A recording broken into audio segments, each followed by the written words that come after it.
భారత్కి స్వాతంత్ర్యం వచ్చిన తర్వాత ఉత్తరప్రదేశ్లో ఏ ముఖ్యమంత్రి చేయనటువంటి ఒక పని యోగి ఆదిత్యనాథ్ చేసి చూపించారు. అదేంటంటే చాలామందికి తెలుసు, మనకి బంగ్లాదేశ్ నుంచి ఇండిపెండెన్స్ సమయంలో దేశం విడిపోయిన తర్వాత చాలామంది హిందువులు, బెంగాలీ హిందువులు వలస వచ్చేసారు.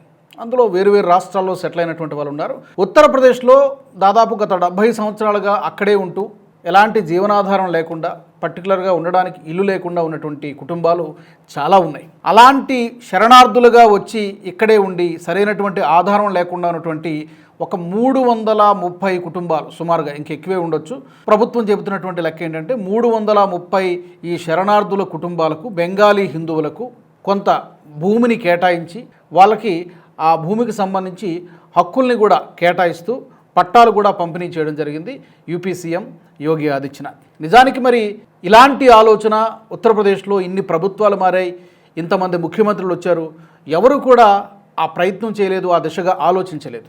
కానీ అలాంటి ఆలోచన ఈ రోజున యూపీ సీఎం యోగి ఆదిత్యనాథ్ చేశారు. వాళ్ళకి ఏదో కేవలం ఉండడానికి తాత్కాలికమైనటువంటి షెల్టర్ కాకుండా ఆ భూమికి హక్కుదారులు మీరే ఓనర్, మీరు ఏమైనా చేసుకోవచ్చు, దాంట్లో ఇల్లు కట్టుకుంటారా లేకపోతే ఇంకేమైనా చేసుకుంటారా చేసుకోండి, అవసరమైతే మీకు ఉపాధి కల్పనకు కూడా ప్రభుత్వం ఏదైనా సహాయం చేస్తుంది మీకు అవసరం అనుకుంటే అని చెప్పి ఆ భరోసా కూడా యోగి ఆదిత్యనాథ్ వాళ్ళకి ఇవ్వడం జరిగింది. 330 శరణార్థుల కుటుంబాలు, బెంగాలీ హిందువుల కుటుంబాలు. తర్వాత ఆ గ్రామం పేరును కూడా, ఇది యాక్చువల్గా లఖీంపూర్ ఖేరీ, ఉత్తరప్రదేశ్లో లఖీంపూర్ ఖేరీ జిల్లాలో ఉంది. ఆ గ్రామం పేరు మియాపూర్గా ఉండేది. అక్కడ నుంచి అక్కడ టార్చర్ని తట్టుకోలేక ఇటు వచ్చేసారు, ఈ శరణార్థులుగా వచ్చేసారు. వాళ్ళందరూ కూడా, ఆ కుటుంబాలన్నీ కూడా ఈ మియాపూర్ గ్రామంలో సెటిల్ అయి ఉన్నారు.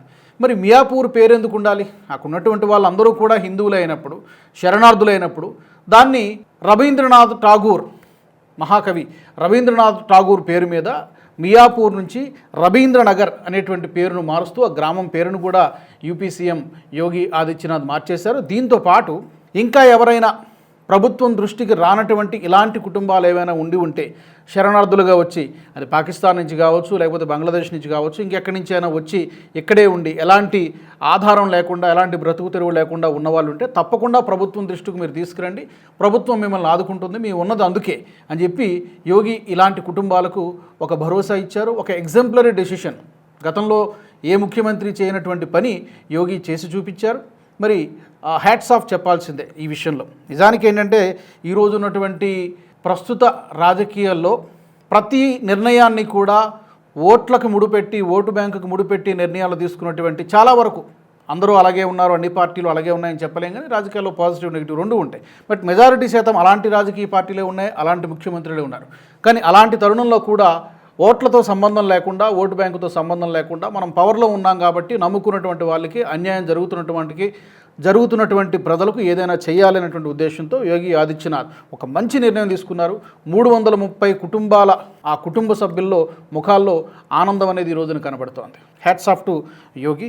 అలాగే అందుకే చాలామంది చెప్పేది ఏంటంటే ఇలాంటి ముఖ్యమంత్రి ప్రతి రాష్ట్రానికి ఒక యోగి లాంటి సీఎం కావాలి అని చెప్పేది. మరికొంతమంది అంటారు అసలు యోగి ఏదో ఒక రోజున పీఎం కూడా అయ్యేటువంటి స్టేచర్ కెపాసిటీ ఉన్నటువంటి నాయకుడు అని చెప్పి. మరి ఇవన్నీ కూడా మనం భవిష్యత్తులో చూడాల్సి ఉంటుంది. దీనికి సంబంధించి మీ ఒపీనియన్స్ని కూడా కామెంట్ సెక్షన్లో పెట్టండి. ఈ వీడియో మీకు నచ్చినట్టయితే లైక్ చేయండి, 10 మందికి షేర్ చేయండి. అలాగే కామెంట్ల రూపంలో మీ అభిప్రాయాలను మాతో పంచుకోండి. Nationalist hub group of channels ను సబ్స్క్రైబ్ చేసుకుని తెలుగునాట జాతీయవాద జర్నలిజాన్ని ప్రోత్సహించండి. ఈ వీడియో కింద ఉన్న బెల్ ఐకాన్ పై క్లిక్ చేయడం మర్చిపోవద్దు.